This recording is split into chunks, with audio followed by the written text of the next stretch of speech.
Two Dallas Cowboys rookies suffered season-ending injuries on Saturday night, and yes, that is the last thing that you want to have happen in August. But tonight, we'll talk about that. We will talk about some of the biggest winners from the game. We'll talk about Mazi Smith, and we'll talk about Jalen Tolbert being absolutely real.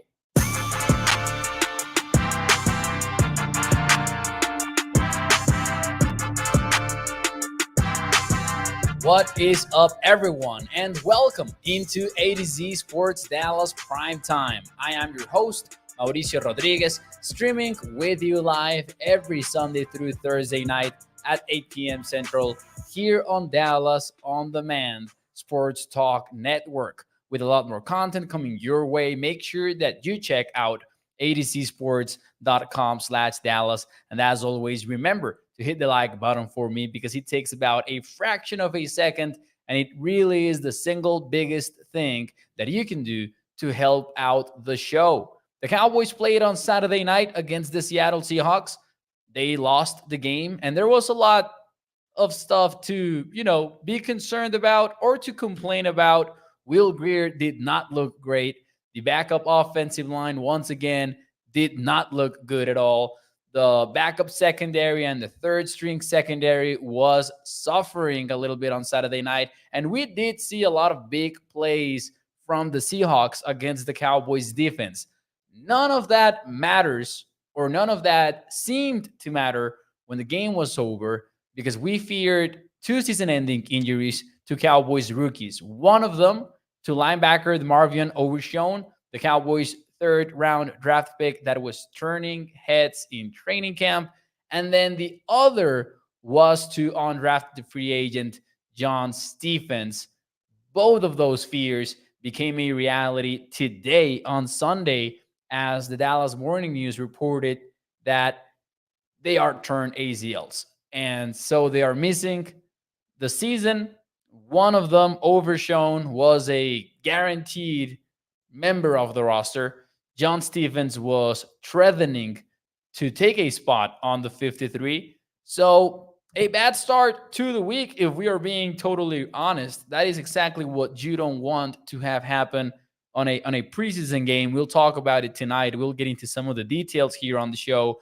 But before we do any of that, though, let me say hi, because the Cowboys played on Saturday and we have not seen each other. So I'm excited to talk to you all on the show tonight. We've got Charlene Evans, we've got Colin in the chat, we've got Gregory, and my eyes might be deceiving me, but that is Toxic Tom in the chat. He had been on a vacation.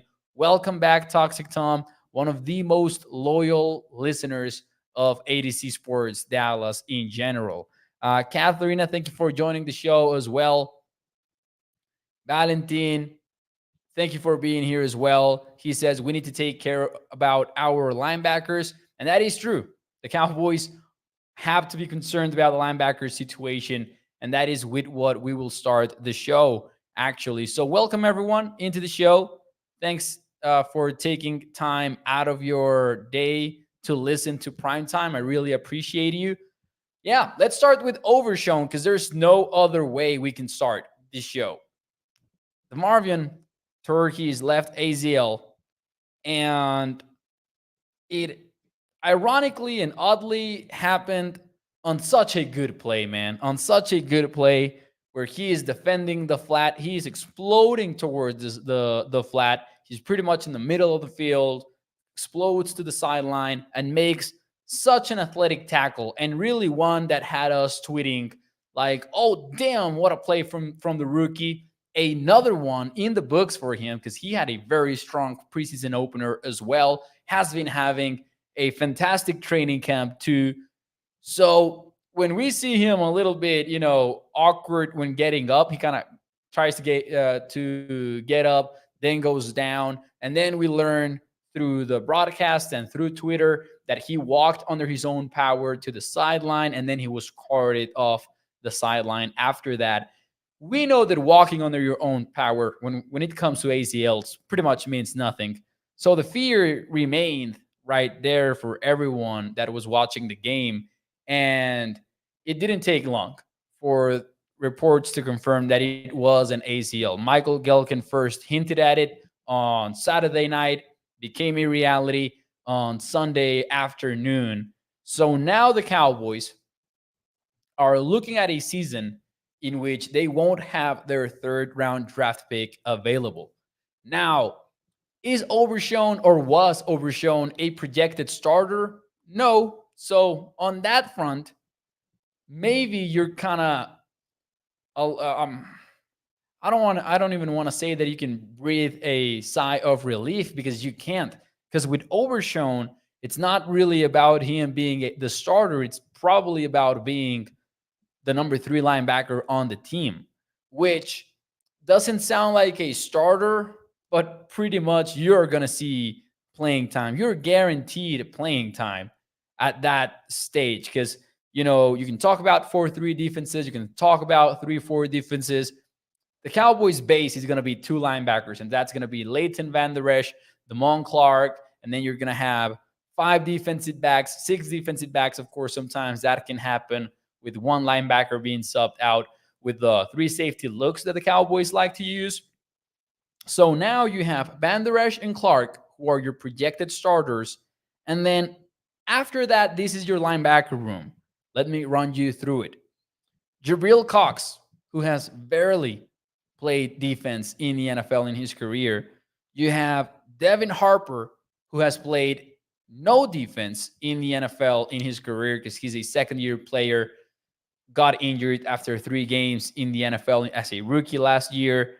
And then you've got Malik Jefferson, who was, before last night, maybe considered a long shot to make the team. That is not an ideal group of players.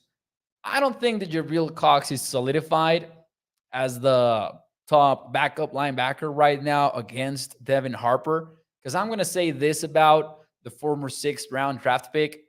He has been quite athletic for the Cowboys. He's gotten limited chances to display that, but he has been explosive. He has been fast, and he's made some wow plays during the first 2 preseason games that we've seen so far.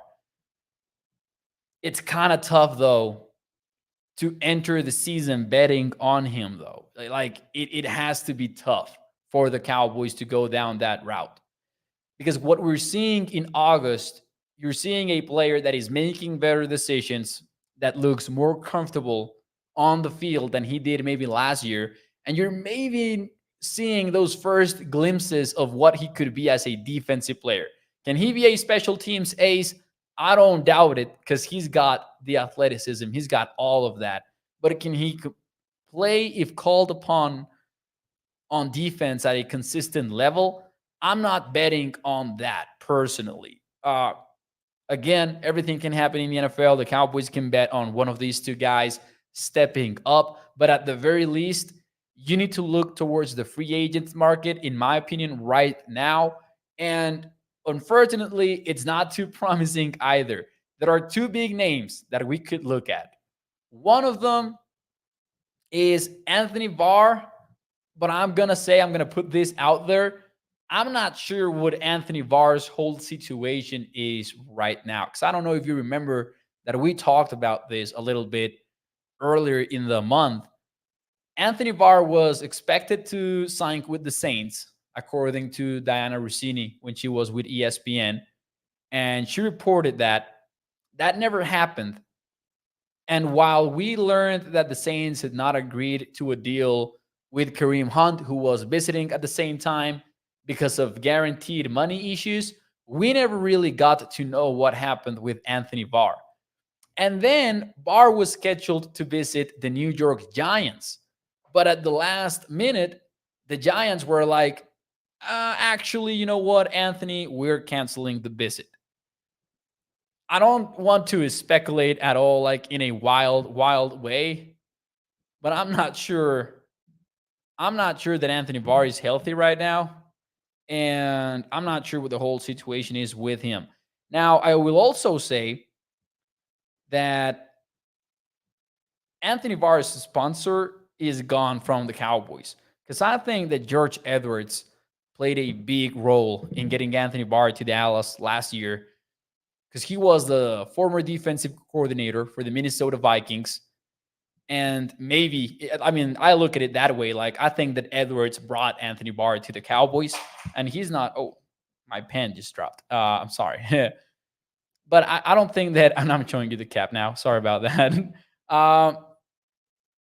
I just think that Edwards not being here, not being in Dallas, makes me think that the Cowboys are not looking at Anthony Barr as a legit option.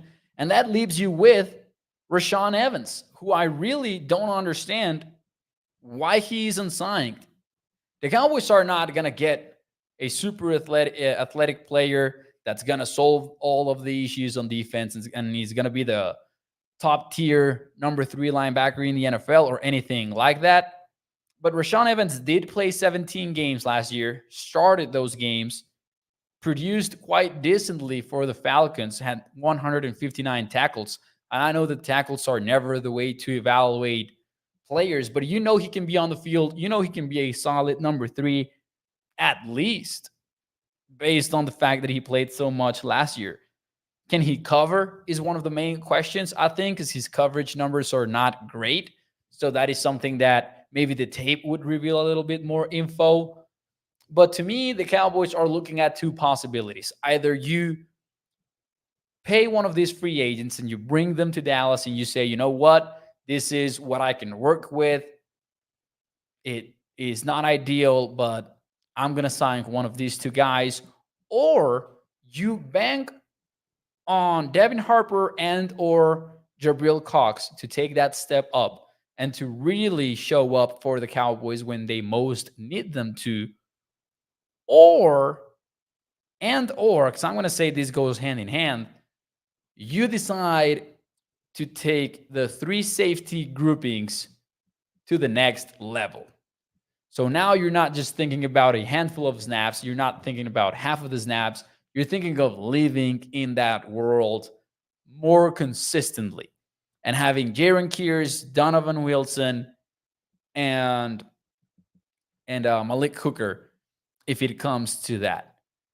And I wouldn't be surprised if that is a route that the Cowboys end up taking, because maybe they're not in love with any of these free agent linebackers. So that's where the Cowboys situation is at, in my opinion, following DeMarvion Overshown's injury. Again, it is not ideal. This year's offseason was pretty rough for linebackers. If you looked at the draft, if you looked at the free agency market, it wasn't like you could really solve a lot of these issues unless you went for one of the big names. And we knew that the Cowboys were not going to go down that route ever, with like Bobby Wagner, etc. That always seemed like a long shot to Cowboys fans, I think. So this is where they are at. Let me see some of your comments here in the chat. Please stop, says Danny Savage, with Jabril Cox at middle linebacker, big safety. Maybe he's not middle linebacker. Here we go. Toxic says, Mo, I didn't watch the last 2 games. How did the linebackers not named Clark, LV, or Overshown did? I'm going to say that Jabril Cox has gotten into a situation, just to keep it short, where he's being pressured by Devin Harper into really having to step up pretty much in practice or in the preseason finale, because I think that Harper could very well be pushing to be the primary backup right now. I have not zeroed in on Jabril Cox. I will say that, as much as I have on Devin Harper, because I think that when you look at Harper, you're looking at a player who is a big-time athlete. He has made, and I talked about this after the Jaguars game too, he made this very clean read near the end zone the other day where he just like exploded into the gap that he needed to explode, did all of the right things. But I just don't know how that looks like against ones in the NFL as on a Sunday. I'm not sure how that looks like. I just know that he's a heck of an athlete. And what is good about Harper, I will say that, is that you probably have a special teams ace on him based on what we know from him since he was drafted last year. So that's good. That's definitely a positive. That being said, man, I gotta say, the other two injuries, Matt Let's happy to know that it's a day-to-day situation because even though he has not had the preseason that we envisioned for him, he's probably still the favorite to be your swing tackle when the season starts. I think so, at least. We know that the Cowboys coaching staff likes him, and things have not gone as he hoped for, I think, in the preseason because he allowed pressures again. The same happened on the opener. He's had some issues. Boya Moffitt was just having fun with him last night at the start of the game. So, well, Let's Go's preseason has not been ideal, but I still believe he's one of the key pieces to your depth. It's good to know that it's a day-to-day issue. It's negative to know that it's a different shoulder than the one he injured last year. So now you're worried about two different shoulders moving forward. And with John Stephens, it sucks. It really does. But it's different to talk about your primary backup at two positions, right? Linebacker or offensive tackle with the you know worry that we had with Let's Go. But I'm not. I'm sorry. Did I say Let's Go? Maybe I don't know why I feel like I said Josh Ball by accident, but I wanted to say Matt, Let's Go. If I did, I misspoke. I'm just making the correction here just in case because I saw a comment asking about Let's Go, and I don't know if it arrived after I had said it or before I had said it. Anyways, sorry for the confusion. With John Stephens, what is different is that while the injury sucks, your plans are not going to change all that much at tight end. Like, you still have Hendershot, you still have Sean McKeon.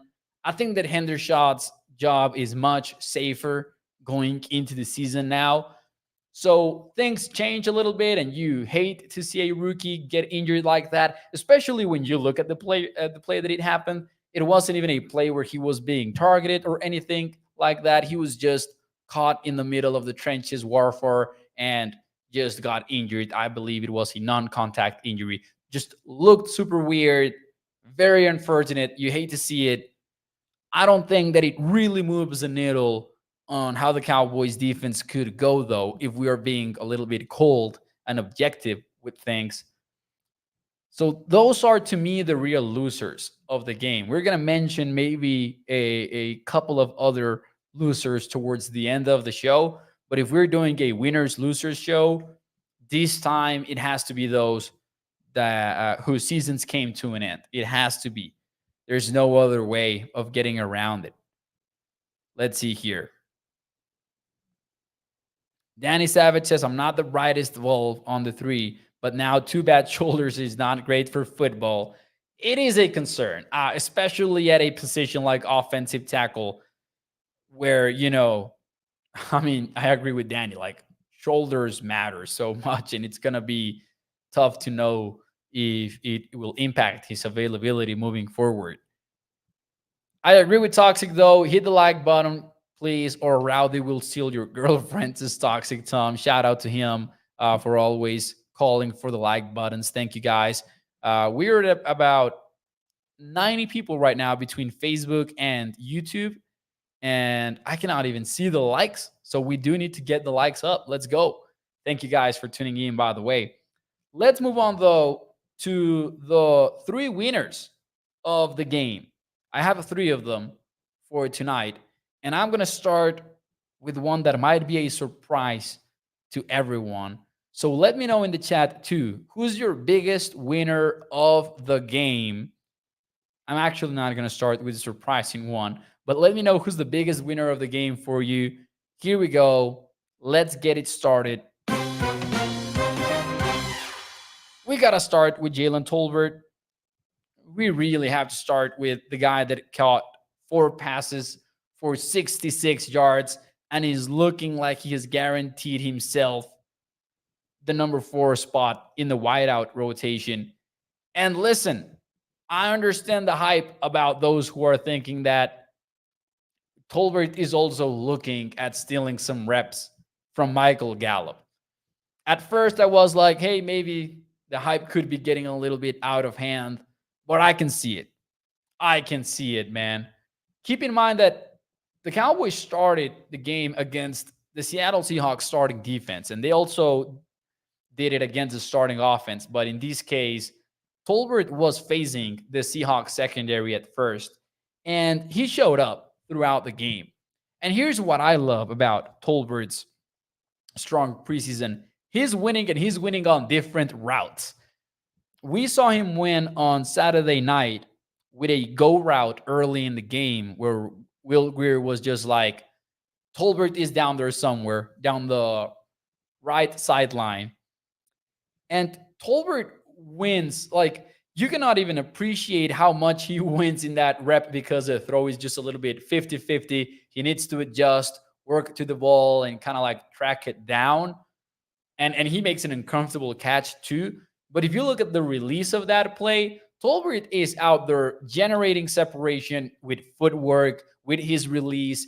You love to see it, and he's doing it on different routes. He does that releasing outside on the go route in that play. He has another on third down where he's running this land, and he's kind of like, hitting the cornerback with that starter step, kind of like selling that he's going to break outside, breaks inside, and then just good hands at the football, makes the catch there.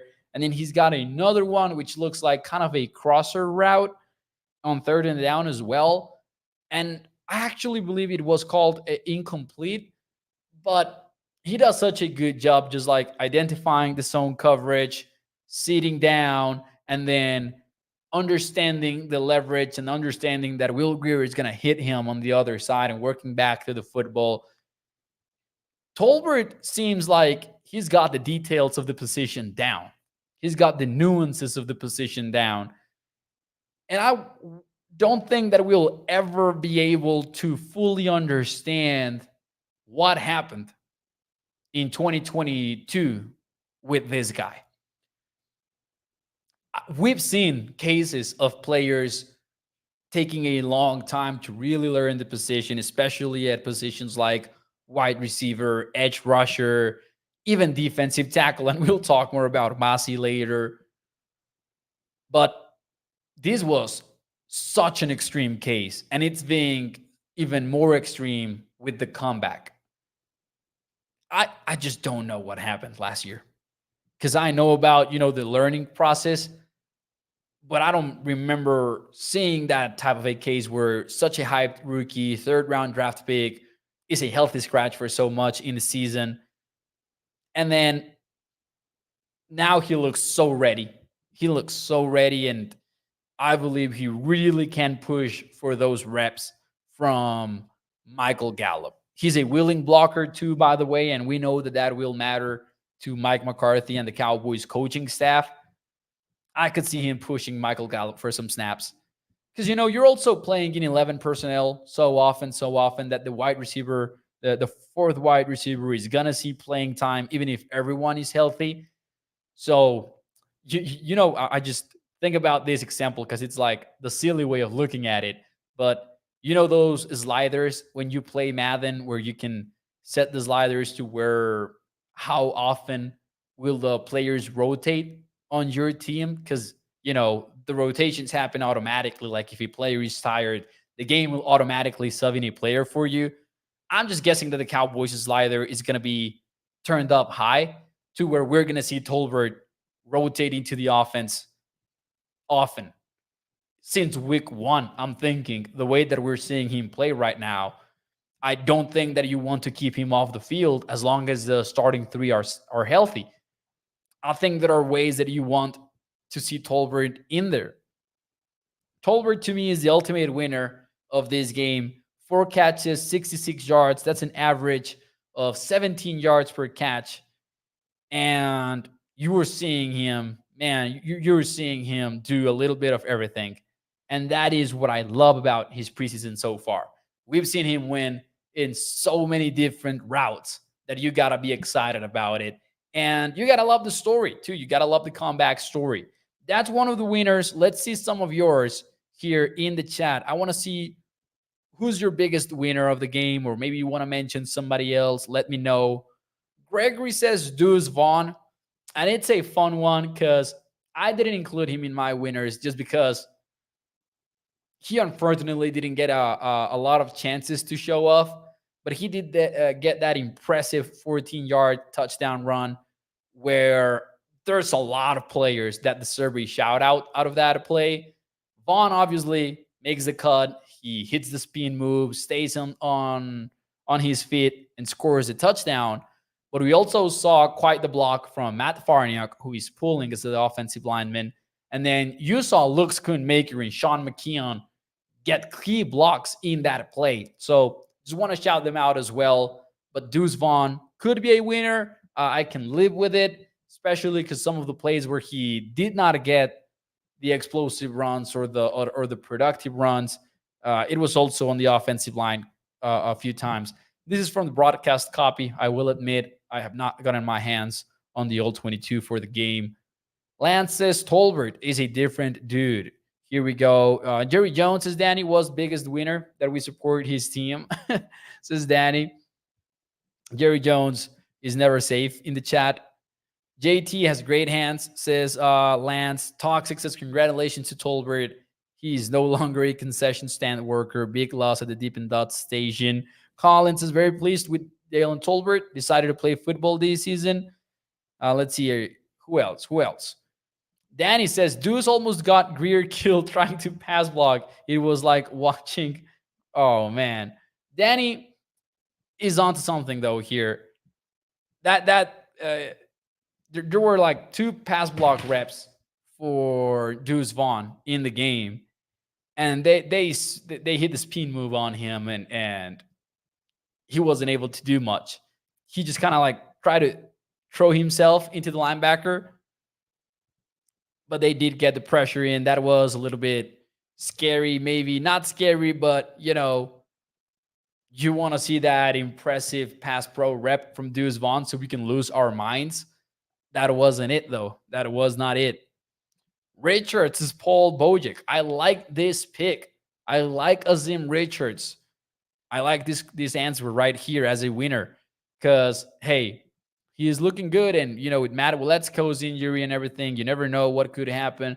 I think that he's been complimented by many people smarter than me, like John Owning from PFF. I have not zeroed in on Richards myself, but he's been praising his pass pro. That looks great. Let's see. Danny says Mazi went to IHOP last night. Pancake City he got. We'll talk a little bit about Mazi here in a while. Ninja says he has been fine. We don't need him to wreck stuff up right now. Colin says his wide receiver room is deep as hell. So yeah, I think pretty much everyone agrees with many of these winners on the list. Let me get to some other of my winners right now, and let's start with offensive lineman. Yes, an offensive lineman is on my winners list. I'm going to go with Josh Ball. And he's a guy that has not been on my 53-man roster projections. And I'm starting to think that might change this week when I get it done. Because, man, Josh Ball allowed 0 pressures last night. Had a decent preseason opener as well. 0 pressures, was the top run blocker per PFF run blocking grades. And I know they're not perfect. But, watching the game and just from the TV copy, I think I just caught like 1 bad rep from Josh Ball in the run game. And that was on a Deuce Vaughn attempt where he's kind of like engaged on the double team, needs to disengage, get to the second level and block the linebacker. He just doesn't get there at all. So that was ugly. But other than that, I think he was solid throughout the game. And I'm looking at this game and I'm seeing Josh Ball play decent football. And also at the same time, I'm seeing Matt Farniok struggle a little bit. And I'm seeing Brock Hoffman struggle a little bit. We know that Chuma Edoga might come back, but for now, he is hurt. So I'm just thinking you might want to find a way to sneak Josh Ball into the 53-man roster. I'm not sure the Cowboys are really thinking about not doing that. And that's it too. I think that the way that they're utilizing him right now says a lot about what they think about him. So, man, I think that Josh Ball is going to be on this roster as of today. That might change. That might be an overreaction. I think that Chuma Edoga's health will also matter in that front. So let's stay still on that one. But Josh Ball is one of my winners. Let's see here. He can run blocks, says Danny Savage. Lance Bell says, I mean, what can I say? Good game by Ball. But hey, I know that Josh Ball has been involved in, stuff that makes us call him a POS, like Bruce is saying here in the chat. But just speaking of the game right now, he has to be a winner if we're being totally fair. Danny Savage says Farniok looked bad and he played for quarters. Yeah, and the thing about Farniok, though, when you look at the offensive line depth, is that he's playing center.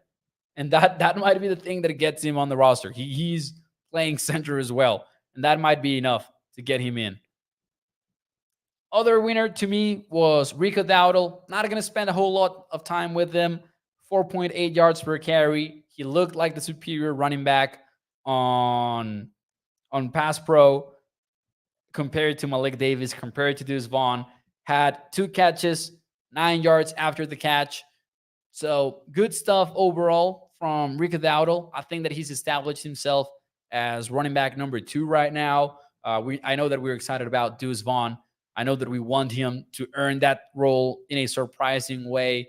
But if I had to bet, I'm betting on Rico Dowdle to be the backup running back to Tony Pollard entering the regular season. That's where I'm at right now. And he's got use and he's got burst. And we saw him complete that touchdown catch that we didn't get to see last week because he fumbled the football at the last moment. He had a rough moment on special teams, though, and I cannot avoid saying that. He needs to block, and then I don't know who it was from the Seattle Seahawks, but they kind of sell the outside rush, and then they cross his face at the last moment, and the guy pretty much walks untouched to block the punt from Brian Anger. Cannot have that at all if he's going to stay on the roster, but teaching moment, as the broadcasters say in every preseason game. By the way, I just got to open a parenthesis here. If you watched the game on the Seahawks broadcast, man, that was something. I don't know what it was, but it was something. That's one thing that I can say. It was hilarious. I was laughing. I was legitimately laughing when I watched it live, when I watched about the first half. And then, I'm not going to lie, I had to rewatch the game today because I was a little bit distracted last night because big stuff, major stuff happened on the Patriots-Packers game. And I had to put on my editor hat at ADC Sports. So I was kind of like working on that side of things while watching the game. And, watching a football game with attention is difficult enough to kind of catch all the things that you want to catch while also taking care of that stuff. And I'm not going to lie.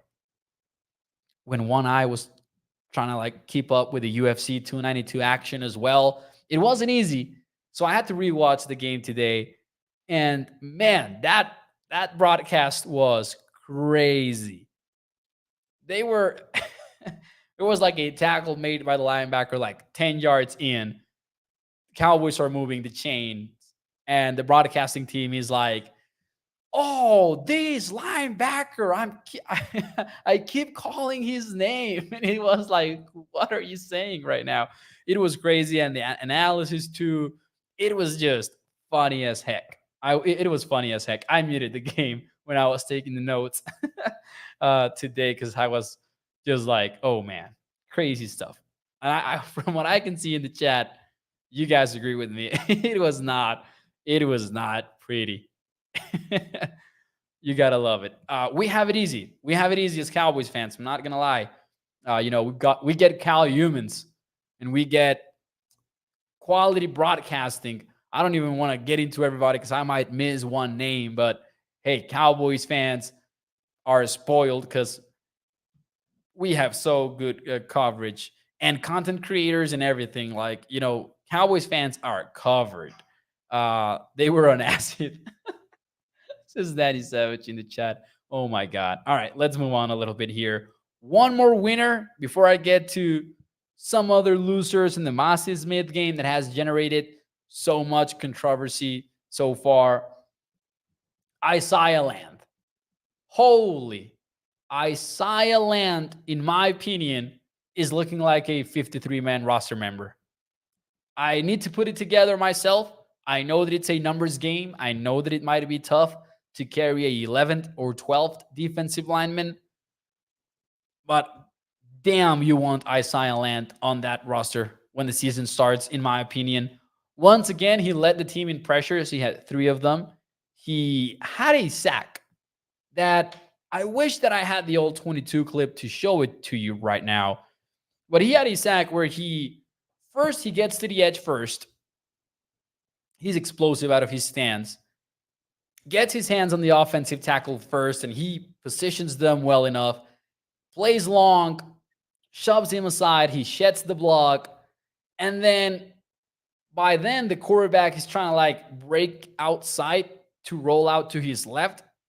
And the way that Isaiah Land just changes direction and gets his hand on the football, forces the fumble.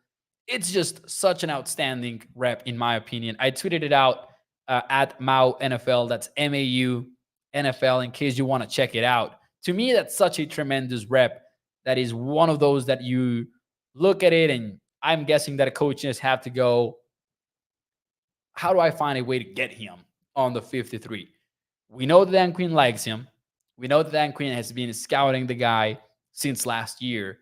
So I wouldn't be surprised if it ends up happening. I'm going to keep it real with you. Like, I listed Hunter Liepke as the most likely UDFA to make the team before the preseason. If I had to vote for one of them to get in, or like guess which one of the two is likeliest to get in now, I would probably least Land over Liepke. And this is not a knock on Liepke, but I do think that maybe he's not looking as the roster lock that we thought he would be. But Isaiah Land looks so good. He's been so impressive. Lance Bell says, I really like Land.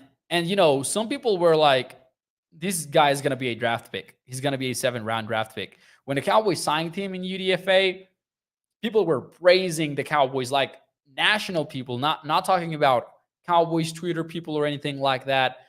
National media was saying, hey, the Cowboys got themselves a dog. Land looks like he needs right, says Danny Savage, or weight. Maybe Danny meant weight. Oh, yeah. I want him a 30-pound saver. Yep. Can't have majority of guys undersized, but he has crazy potential. Could happen. Could happen. I like it. Anyways, ladies and gentlemen, let's move on here a little bit and let's close it out with some thoughts on the losers of the game and the Mazi Smith game. And watching the TV broadcast, you kind of know that Mazi was in for a long, long night. It wasn't great. I really get it, and I understand, and I respect it. Those who are going like, hey, people are crazy. This is the nose tackle position. It looks messy. This is the way that it is. And I'm not concerned. I'm not hitting the panic button. But I do think that Mazi had a rough outing last night, because I'm not talking about the plays where he doesn't get a tackle or where he occupies the space and doesn't do much. That's what the Cowboys brought him to do: occupy space, get your hands on 2 blockers, mess stuff up for the offense. I'm talking about the one-on-one reps where to be fair, he kind of got pushed around, even on one-on-one situations. Was it against the Seahawks first team offensive line, Yes, plenty of those reps were against the Seahawks starters, and that's why I'm not hitting the panic button or anything like that. I think there are 2 extremes to this conversation based on what we've seen on Cowboys Twitter so far. On one end, we've got people saying Mazi sucks, is not ready, not worth the 1st-round draft pick. Stop it. Just seriously, stop it. Especially considering that it was the 26th overall draft pick. You're not talking about a top 10 pick. You're not talking about anything like that. And then the other end is like, hey, he played well. It wasn't a bad night. I think it was. Week 1 was not. And I actually think that week 1 showed us so many good stuff. So much good stuff. But this time around, I did think it wasn't a good game for him. I think that when he was in one-on-one situations, again, without seeing the all 22, this is all based on the TV copy, he did get pushed around a lot of the times, and he did go to the ground a lot of the times where you didn't want him to. So, not really concerned, but I'm going to say it. To me, he does go on the loser category. Being a loser on a preseason game does not mean that we're hating on him, doesn't mean that he has no hope of ever being an NFL player. Doesn't mean anything like that. Just objectively didn't have the game that he was hoping for. And I'm guessing that if we got to talk to him, that would be the first thing that he would say. Anyways, to me, he's one of the losers. Brock Hoffman is also one of the losers for me. And man, I forgot to write his stats down, but he also allowed a lot of pressures. And the sack that Cooper Rush took, sure, Cooper Rush can get rid of the football, but man, Hoffman got destroyed. And I remember watching that and being like, I don't know about the depth at left guard. I just don't. So I would be a little bit concerned about that. And again, to me, the real losers of this game are the injured players. So that's where I would leave it at, to be honest. I don't have anyone else that I feel like I've got to mention personally. I think that I did leave out some good names on offense. Oh, yeah, Will Greer. Will Greer can be a loser, as Katharina says in the Facebook chat. Yeah, I agree. Will Greer could be in there. In the winners category, like I would have wished to mention Sam Williams. I would have liked to mention Kevontae Turpin. He had a good game, and you know that I've been a Turpin skeptic so far. Had a good game on Saturday night, in my opinion. Had a very good catch, fun catch as well. Cooper's throws were low, says Cam. Yeah, Cooper Rush didn't have a great game either. But he's also in a position where he's locked in as QB2. So I'm not going to make him a loser. But I think that's a fair assessment. Like, Cooper did not have a great game either. Saturday night was one of those games where it was like, okay, I'm glad football is back, but can we just get September now? Can we just skip week 3 of the NFL season and can we just move on? So, anyways, ladies and gentlemen, long show tonight. I appreciate you as always. Make sure that you tune in tomorrow. Hey, listen, if you enjoy the show and you enjoy what you've been watching, make sure that you tune in tomorrow night because we've got a special guest coming on the show, or at least that is the plan, of course. Everything is always subject to change. But we've got Isha Morrison joining the show. You know her from the Draft Show, from the Dallas Cowboys Podcast Network channel. You know her from Girls Talking Boys, from the Girls Talk Boys Talk, from the Dallas Cowboys Podcast Network. So I'm excited about it. She is so knowledgeable when it comes to Cowboys football, and I can't wait to talk some ball with her. So make sure you tune in tomorrow night, 8 p.m. Central. Thank you so much, and I will see you tomorrow night. Thank you to Toxic, Gregory, Lance, Joey Bella, Ines. Thank you, everyone. Thank you so much. Have a fantastic end to your Sunday night. Y los veo el día de mañana. Bye-bye.